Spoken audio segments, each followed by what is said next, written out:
Hello all, welcome back to our channel Joshi creations. ఈరోజు మన ఛానల్లో హైకోర్టు జాబ్ నోటిఫికేషన్ వదిలారు కదండి.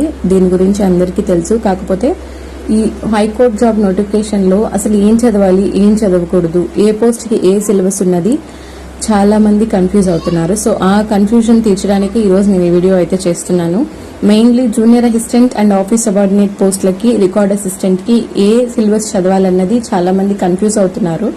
సో ఈ వీడియో చూసినట్లయితే మీకు ఆ కన్ఫ్యూజన్ అనేది లేకుండా పోతుందన్నమాట. సో ఎవరైనా మన ఛానల్ని ఫస్ట్ టైం చూస్తున్నట్లయితే ఛానల్ని సబ్స్క్రైబ్ చేసుకోండి.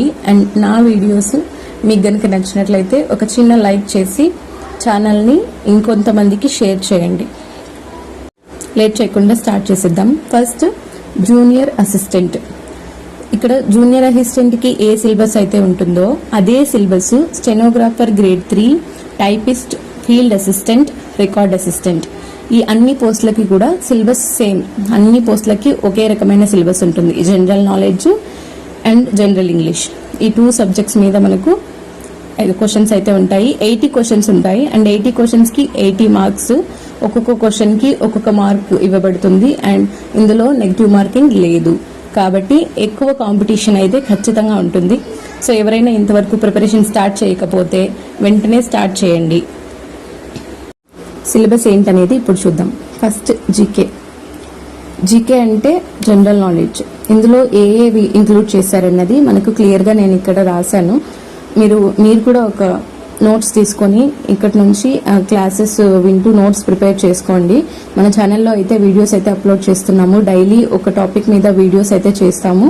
సో ఎవరైనా ఎగ్జామ్కి ప్రిపేర్ అవుతున్నట్లయితే వాళ్ళకి మన వీడియోస్ అనేవి ఖచ్చితంగా హెల్ప్ అవుతాయని నేను అనుకుంటున్నాను. మీకు తెలిసిన వాళ్ళు కానీ మీరు కానీ ఎవరైనా సరే నోటిఫికేషన్ అప్లై చేద్దాం అనుకుంటున్నట్లయితే, ఈ జాబ్స్ కోసం ప్రిపేర్ అయ్యే వాళ్ళు మన ఛానల్ని తప్పకుండా సబ్స్క్రైబ్ చేసుకోండి. అండ్ మీ ఫ్రెండ్స్కి కూడా ఈ విషయాన్ని మీరు షేర్ చేయండి. ఫస్ట్ జీకేలో Indian art, culture, dance and music, మొత్తం ఇండియన్ ఆర్ట్, కల్చర్ మొత్తం ఇవంతా జీకేలో ఇంక్లూడ్ చేశారు. అండ్ ఇండియన్ హిస్టరీ అంటే మొత్తం హిస్టరీ ఏం చదవాల్సిన అవసరం లేదు. అంటే ఇందులో బేసిక్ హిస్టరీ అనేది మనం ఇండియన్ హిస్టరీ గురించి తెలుసుకోవాలి. ఈ జీకే అనేది మనకి 40 మార్క్స్కి ఉంటుంది. ఈ అన్ని టాపిక్స్ మీద వాళ్ళు 40 మార్క్స్కి కవర్ చేస్తారు. సో మీరు ఎంత డెప్త్గా చదివినా కూడా ఫస్ట్ బేసిక్స్ అనేవి ఇంపార్టెంట్ అనమాట ప్రతి దాంట్లోనూ. Next Indian national movements, Indian geography, agriculture, environment, Indian economy, Indian polity and constitution, general science. Next scientific research, awards. రీసెంట్గా మనకు అవార్డ్స్ ఇచ్చారు కదండి. సో అవి చాలా ఇంపార్టెంట్, ఖచ్చితంగా ఎగ్జామ్కి అయితే వస్తాయి. పర్సనాలిటీస్ అండ్ ఇన్స్టిట్యూషన్స్ అంటే ఎవరైనా వ్యక్తులు కానీ ఏవైనా ఇన్స్టిట్యూషన్స్ కానీ న్యూస్లో ఉన్నట్లయితే వాళ్ళ గురించి ఖచ్చితంగా ఎగ్జామ్లో అడుగుతారు. అండ్ స్పోర్ట్స్కి సంబంధించిన న్యూస్ ఖచ్చితంగా తెలుసుకొని ఉండాలి. Current affairs, daily news paper అలవాటు ఉన్న వాళ్ళకి కరెంట్ అఫైర్స్ ఈజీగా చేయగలుగుతారు. బట్ ఎవరికైతే అలవాటు లేదో వాళ్ళు ఇప్పటి నుంచి అయినా కరెంట్ అఫైర్స్ని సపరేట్గా ఒక నోట్ చేసుకుంటూ చదువుకోండి. ఎగ్జామ్కి మీకు హెల్ప్ అవుతుంది. అది కూడా current affairs India and AP మాత్రమే కాదు, సో ఇండియా కూడా. స్పెసిఫిక్గా ఇండియా అండ్ ఆంధ్రప్రదేశ్ అని మెన్షన్ చేశారు. కాబట్టి ఖచ్చితంగా 2 కరెంట్ అఫైర్స్ మీరు నేర్చుకోవాల్సి ఉంటుంది. Next general English.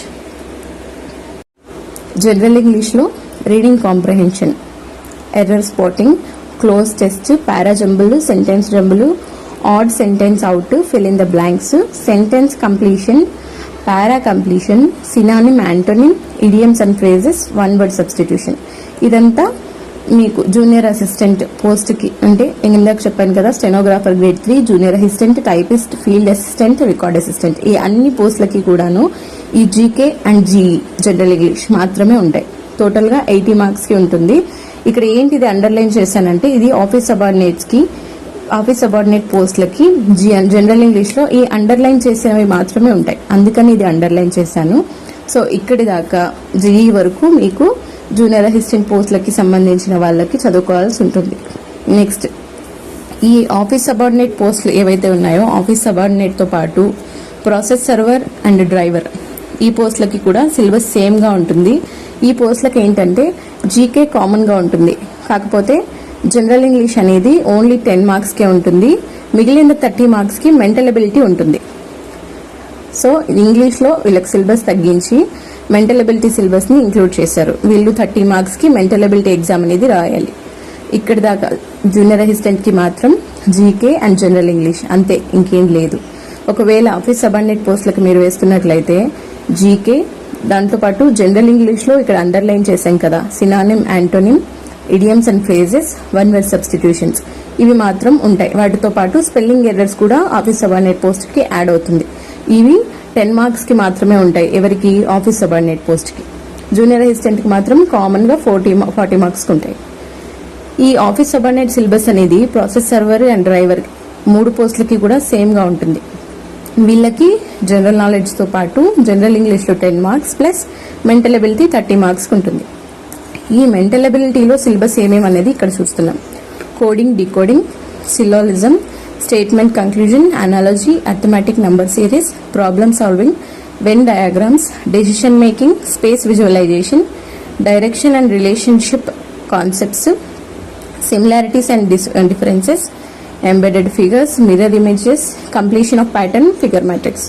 ఇదంతా ఆఫీస్ సబార్డినేట్స్కి మెంటల్ ఎబిలిటీ సిలబస్ అనమాట. సో ఈ అంత సిలబస్ మీద మనం డైలీ ఒక టాపిక్ మీద వీడియోస్ అయితే అప్లోడ్ చేస్తాము. సో రేపటి నుంచి వీడియోస్ అనేవి స్టార్ట్ అవుతాయి. సో ఎవరైనా మన ఛానల్ని ఇంతవరకు సబ్స్క్రైబ్ చేసుకోకుండా ఉండుంటే వెంటనే సబ్స్క్రైబ్ చేసుకోండి. ఖచ్చితంగా మనం ఛానల్లో వచ్చే వీడియోస్ మీ ప్రిపరేషన్కి ఖచ్చితంగా హెల్ప్ అవుతాయని నేను అనుకుంటున్నాను. ఇంకా ఎవరైనా ప్రిపరేషన్ స్టార్ట్ చేయకపోతే ఫస్ట్ సిలబస్తోనే స్టార్ట్ చేయండి. ఎందుకంటే సిలబస్లో ఏం చదవాలి, ఏం చదవకూడదు అనేది చాలా ఇంపార్టెంట్.